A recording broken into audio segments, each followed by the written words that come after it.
Smell Talks, un podcast by Nez. Les rencontres de la culture olfactive.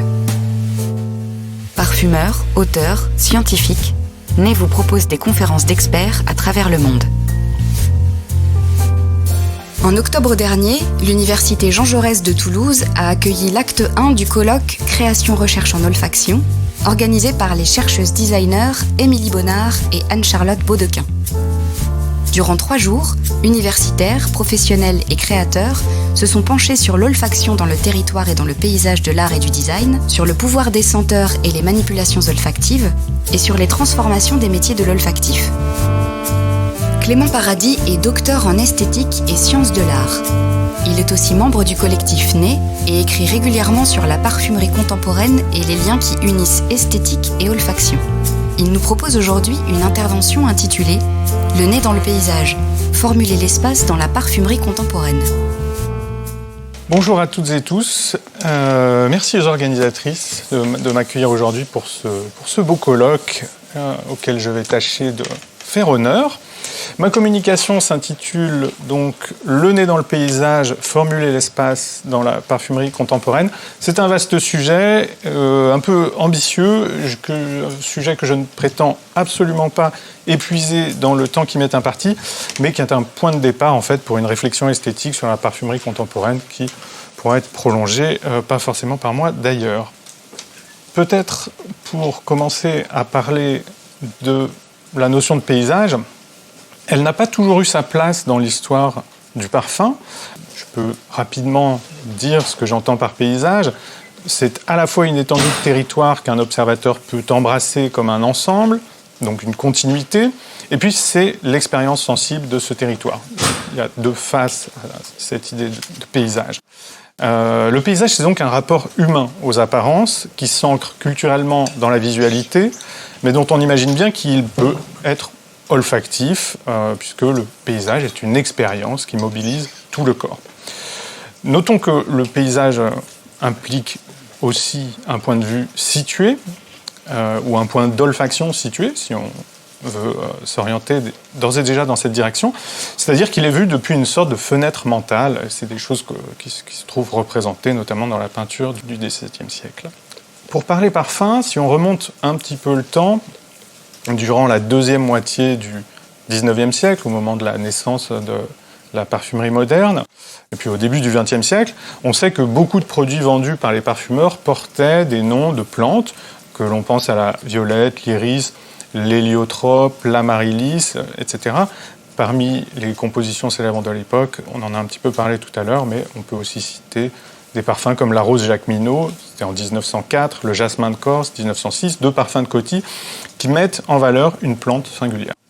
La parfumerie préfère cependant parfois aussi se tourner vers le bouquet fraîchement cueilli. C'est ce qu'on commence à noter dans l'entre-deux siècles.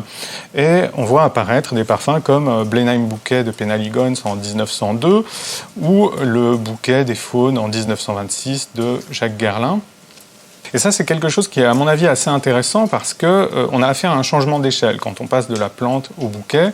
Et c'est un changement d'échelle qu'on peut lire comme signifiant, puisque ça nous indique que le parfumeur moderne est en mesure de dessiner son espace, de moduler la distance à laquelle il se pose comme observateur de la nature. Donc le paysage peut faire logiquement son entrée en parfumerie et en témoignent des parfums comme Le Jardin de mon curé de Jacques Guerlain en 1895 ou À travers champs en 1898, qui est d'ailleurs le dernier extrait composé par Aimé Guerlain.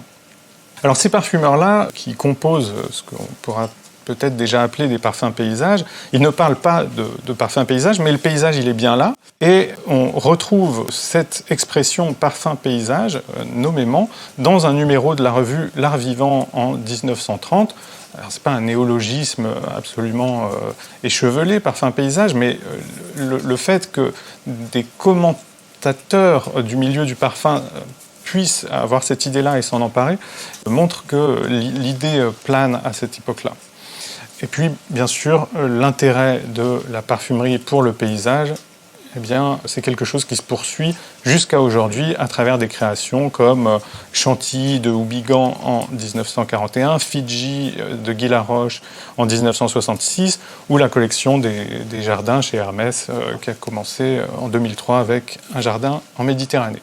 Donc, face à ce petit panorama historique, la question qui se pose aujourd'hui à moi, c'est la suivante. Tous ces noms qu'on a évoqués, ces embryons d'idées, est-ce que ce ne sont que de lointaines inspirations? Est-ce que ce ne sont que des artifices poétiques, voire marketing? Ou est-ce que le paysage est vraiment une chose dont les parfumeurs peuvent s'emparer? Et puis, s'ils s'en emparent, en quoi est-ce que ça transforme leur manière de formuler? Pour avancer la réflexion sur le sujet, ce que je vous propose aujourd'hui, c'est de discuter de deux parfums contemporains. Swing Feather, d'une part, qui est un parfum composé par Patrice Revillard du laboratoire Maelstrom, parfum sorti en 2019 par une petite marque nommée Nolensa, et puis Corsica Furiosa, sorti en 2014 et composé par Marc-Antoine Corticato pour Parfum d'Empire. D'ailleurs, je profite de cette prise de parole pour remercier ces deux parfumeurs qui m'ont accordé leur temps et leur patience. Et puis, bien sans plus attendre, nous allons faire circuler et nous allons Swing Feather et nous allons nous pencher sur son cas. Swing Feather, donc. En préambule, peut-être, il faut que j'explique que deux raisons m'ont poussé à choisir ce parfum pour mon intervention d'aujourd'hui. La première, c'est que j'ai des échanges assez libres avec Patrice Revillard sur son travail qui me permettent d'avoir une approche sérieusement matérialiste de la parfumerie. C'est-à-dire que quand je travaille avec Patrice Revillard, je me heurte assez rarement au mur du secret, qui est à la fois une tradition de la parfumerie et une nécessité économique, il faut le comprendre. Donc j'ai un accès au terrain un peu privilégié qui s'est construit avec Patrice Revillard. Et c'est important à penser, à mon avis, quand on travaille sur la parfumerie, quel accès au terrain on a, qu'est-ce qu'on peut ménager dans ce sens-là. La seconde raison qui m'a poussé à choisir Swing Feather, c'est que après avoir fait une première sélection de parfums paysage parmi les créations de Patrice Revillard, eh bien, il y avait un parfum que je n'avais pas sélectionné, et c'était précisément Swing Feather. Parce que le nom ne m'évoquait pas de paysage, le nom ne m'évoquait pas du tout cette notion-là. Et c'est Patrice qui m'a dit « Tu devrais le sentir parce que celui-ci, je l'ai vraiment créé, avec un paysage en tête, parmi tout ce que j'ai fait. C'est une création importante dans ce sens-là. » Là, on a donc un décalage qui est assez intéressant et qui nous apprend que le paysage peut se trouver dans différents éléments d'un parfum. Ici, il n'est pas tant dans la communication qui est construite autour du parfum, mais véritablement dans l'intention. On aurait pu aussi imaginer que ce paysage, cet élément de paysage se trouve dans la réception. Si j'avais senti une fragrance dont j'avais dit spontanément « ça, c'est un paysage », eh bien, on aurait eu un parfum paysage qui se serait construit à la réception. Mais ici, c'est l'intention qui m'intéresse avec Swing Feather. Et alors en plus, il se trouve que Swing Feather, c'est un parfum qui est un hommage à la ville de Toulouse. Alors quand j'ai appris ça, je me suis dit, c'est parfait, les astres sont alignés, il faut absolument que j'en parle aujourd'hui. Alors, quel est le paysage qui a inspiré la composition ? Patrice Revillard me l'a décrit, donc je vais restituer ses paroles. Il me dit, le titre de travail de ce parfum, c'était Peau d'été. Les parfumeurs choisissent rarement en fait le nom de leur parfum aujourd'hui. Donc les parfums passent par des états transitoires où ils ont un titre de travail, et le titre de travail c'était Peau d'été. Et il me dit, ce parfum, c'est Toulouse l'été. Une Toulouse fantasmée, parce que je n'y ai jamais mis les pieds, mais j'ai imaginé un quai, un cours d'eau, les murs chauds et un bosquet qui se jette dans ce cours d'eau pour se rafraîchir. C'est un bosquet de fleurs blanches, de clématite. Une clématite qui est la mienne, que personne ne connaît et qui n'est pas sans parenté avec le Pittosporum. C'est un paysage habité. On sent une peau chauffée par le soleil dans l'atmosphère un peu lourde d'une fin de journée. C'est un moment qui ne va pas durer. Alors, ça ne manque pas de poésie. Et ça, c'est l'inspiration du parfumeur. Mais ce qui nous intéresse aussi, c'est de savoir comment ça se traduit du point de vue de la composition, dans la composition. Alors, je ne peux pas vous communiquer la formule du parfum, forcément, mais j'ai la chance d'y avoir eu accès. Donc je peux essayer de vous en décrire certains fonctionnements, finalement. C'est une formule plutôt courte, 30 matières. Et si on veut essayer de comprendre ensemble comment elle fonctionne, eh bien, tout d'abord, on peut dire que la matière la plus dosée dans cette composition, c'est l'édione, qui est ici présente à plus de 30% dans le concentré du parfum, et l'édione que Patrice Revillard décrit comme la bulle dans laquelle tout s'exprime. C'est un lavis, c'est une matière qui joue le même rôle que l'eau dans l'aquarelle pour le parfumeur. Donc une matière technique qui n'est pas forcément ce qu'on va sentir en premier. La composition de ce parfum, elle s'organise ensuite autour de 3 pôles. Un pôle indolé, un pôle musqué et un pôle ambré. Le pôle indolé contribue à l'effet fleur blanche grâce à des matières comme l'hélional, le cis-jasmone, l'aldéhyde anisique, l'aldéhyde cyclamène. Le pôle ambré, vous pouvez le sentir, c'est ce qui réchauffe la composition avec notamment de la coumarine et du benjoin. Le pôle musqué, lui, est fait entre autres de galaxolide, d'abanolide, de mucénone. Et puis, il appelle aussi un autre pôle qui contient un effet cumin, un effet iris grâce à l'irone, et puis une note de violette grâce notamment au méthylionone gamma. Alors effectivement, on sent distinctement la violette dans cette composition, et j'ai demandé à Patrice Revillard ce qu'elle faisait là, parce que quand il m'a décrit le parfum, quand il m'a décrit surtout ce paysage qu'il avait inspiré, la violette n'était pas présente, elle ne semblait nulle part mentionnée. Sa réponse, elle a été la suivante, c'est la violette joue un rôle symbolique, elle est là pour évoquer Toulouse, forcément. Et ça, c'est assez intéressant pour moi. C'est là que finalement j'enfile ma casquette de sémioticien pour formuler un premier élément de conclusion. Ce qu'on comprend ici à travers cette astuce de composition, c'est qu'il y a différentes manières de signifier le paysage en parfumerie. Patrice Revillard a choisi de signifier son paysage à la fois à travers des accords que j'appellerais iconiques, pour reprendre les termes de Charles Sanders Peirce, qui est un sémioticien. Donc ces accords iconiques, eh bien, ils imitent l'odeur du paysage que le parfumeur a en tête. Et puis, le parfumeur utilise des notes symboliques, comme cette violette, qui évoque ici Toulouse à la faveur d'une convention arbitraire. Puisque si l'accord violette symbolise Toulouse, c'est parce qu'on sait culturellement que la violette est un symbole de la ville de Toulouse. D'ailleurs, je vais faire une petite parenthèse. L'étude du caractère symbolique des accords me semble tout à fait utile aujourd'hui pour comprendre comment se construit, par exemple, la masculinité en parfumerie. Un parfum masculin n'imite aucune odeur d'homme, finalement, bien sûr. Il fonctionne avant tout par symbole. Souvent, donc, la parfumerie aujourd'hui commerciale, elle balance entre symbole et icône, qui sont 2 types de rapports entre des odeurs et ce à quoi elles font référence. Charles Sanders Peirce, donc le sémioticien que j'ai mentionné, il envisage ces icônes, ces symboles, et puis il envisage aussi dans ses écrits un 3e type de rapport entre un signe et son référent. C'est quelque chose qu'il appelle l'index ou l'indice, et le signe, dans l'index ou l'indice, eh bien, il rappelle l'odeur, mais en fait cette odeur est une trace, un fragment de ce à quoi on fait référence. Et pour nous acheminer vers cette réflexion, eh bien, on va parler d'un autre parfum qui est Corsica Furiosa. Corsica Furiosa, donc un parfum créé par Marc-Antoine Cortichiato en 2014, je l'ai dit.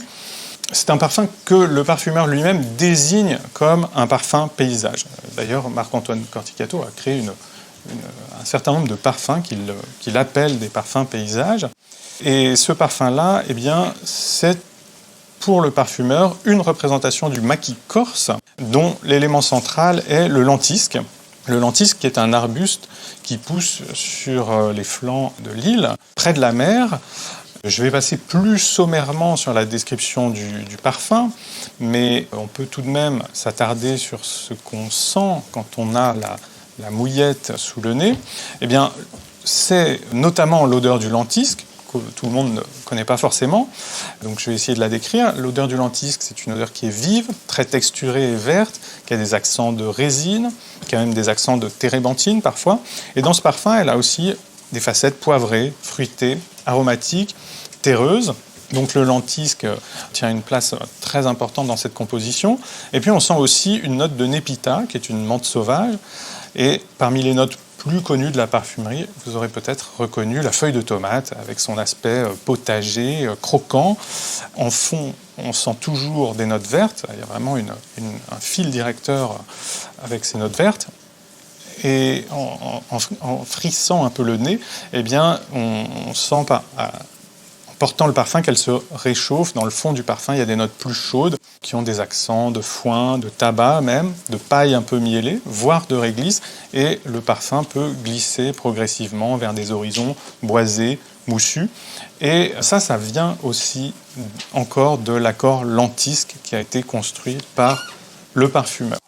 Secret professionnel oblige, je n'ai pas eu accès à la formule, mais je peux vous restituer les mots du parfumeur, de Marc-Antoine Corticato, qui me dit la chose suivante. Dans Corsica Furiosa, il y a 3 extraits différents de lentisque, une essence, un absolu, et un extrait obtenu à partir d'une technique longue, complexe, coûteuse et secrète. Donc on est prévenu, mais est-ce que ça nous empêche de réfléchir et de travailler sur ce parfum ? Pas forcément, parce qu'il y a une chose qui m'intéresse particulièrement dans la construction de cet accord lentisque, c'est que l'essence de lentisque qui a été travaillée, elle vient du paysage même qui est représenté, donc le maquis corse. Marc-Antoine Corticato a été chercher sa matière première sur le terrain de son inspiration, ce qui n'avait pas été le cas de Patrice Revillard. Et cet accord lentisque, c'est donc bien un accord qu'on pourrait appeler indexical, avec des termes un peu barbares de sémioticiens. Cet accord lentisque, c'est un indice, comme dirait Charles Sanders Peirce, parce qu'il y a réellement une trace physique de la Corse dans le flacon. Et bien sûr, ce caractère indiciel des matières premières double le caractère iconique de la représentation du maquis. Donc cette présence corse, ce n'est pas un hasard, elle est pensée, elle est désirée par le parfumeur, qui nous dit que la provenance géographique a une importance symbolique, mais il n'y a pas toujours la possibilité d'avoir un extrait de la région qui intéresse le parfumeur. Il n'y a pas toujours de production sur place, mais dans la mesure du possible, Marc-Antoine Corticato, il cherche ces matières premières sur le terrain même qu'il veut représenter. Alors là aussi, petite parenthèse, quand on parle de ces odeurs indicielles, qui sont des traces sensibles de la nature, qui sont des expressions directes de la chose manifestée, eh bien, à mon avis, on parle de quelque chose qui est assez crucial dans la parfumerie contemporaine et qui est en train de se développer, cette chose qui se nomme elle-même la parfumerie naturelle, et dont le propos n'est pas forcément d'imiter la nature ou d'évoquer même la nature, mais bien de contenir la nature sous forme de traces. Donc, parenthèse rapidement ouverte et rapidement fermée, mais on voit que ces approches sémiotiques, symboliques d'un côté, iconiques et puis indicielles de l'autre, eh bien, elles sont en train de redéfinir les manières de formuler le parfum. Au-delà de ça, il y a une différence entre ce que propose Swing Feather et Corsica Furiosa, et elle s'articule autour d'une question qui est celle de la portabilité. Parce que finalement, en laboratoire aujourd'hui, on peut reproduire les odeurs du maquis ou d'une ville donnée. Les techniques pour le faire existent, grosso modo, mais ça ne fait pas forcément un parfum. Et c'est là toute l'ambiguïté du parfum paysage. Il n'est pas une imitation froide. Et si j'en crois les mots de Patrice Revillard et Marc-Antoine Corticato, qui ont employé à peu près le même terme, il faut que ce soit portable. C'est là que se noue une grande partie de leur travail et de leur métier.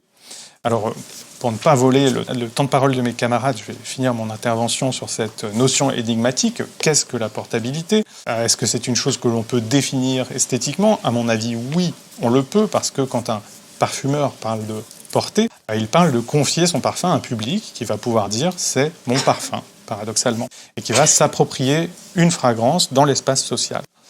Le parfum comme interface parmi d'autres entre le sujet et le monde social, c'est aussi ce qu'il faudra penser à l'avenir, à mon avis, quand on parlera de parfum paysage, parce que ce sont des parfums qui font peut-être plus que d'autres le grand écart entre un usage des matières premières extrêmement attentif à l'imitation de la nature, et ça, on a commencé à le décrire, et dans le même temps, ce sont des parfums qui sont tendus vers une pleine insertion dans les formes de la parfumerie, dans les formes admises de la parfumerie, les conventions qui traversent le monde social. Donc ce paradoxe, eh bien, il reste à discuter. J'ai quelques pistes qu'on pourra explorer à l'avenir, mais pour l'heure, on va s'arrêter là, et je vous remercie de m'avoir écouté.